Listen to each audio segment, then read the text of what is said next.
Okay, y'all, we are leaving Dead River Landing this morning. This is a free park in Florida. 3 miles down here, but it's not a bad road. Save your money. Sharon did a video in it. We'll show you the video. Yeah, drone footage.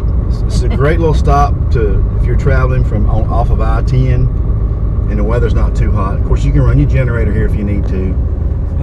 But it's just a sweet little place. Really quiet last night. We slept great. It was really cool. Got down to 49. Just a nice little place. I'm glad Florida has this kind of stuff, and they need more of it. Not everybody wants to pay $40 a night or more for some crazy. And a lot of state parks you can't get into.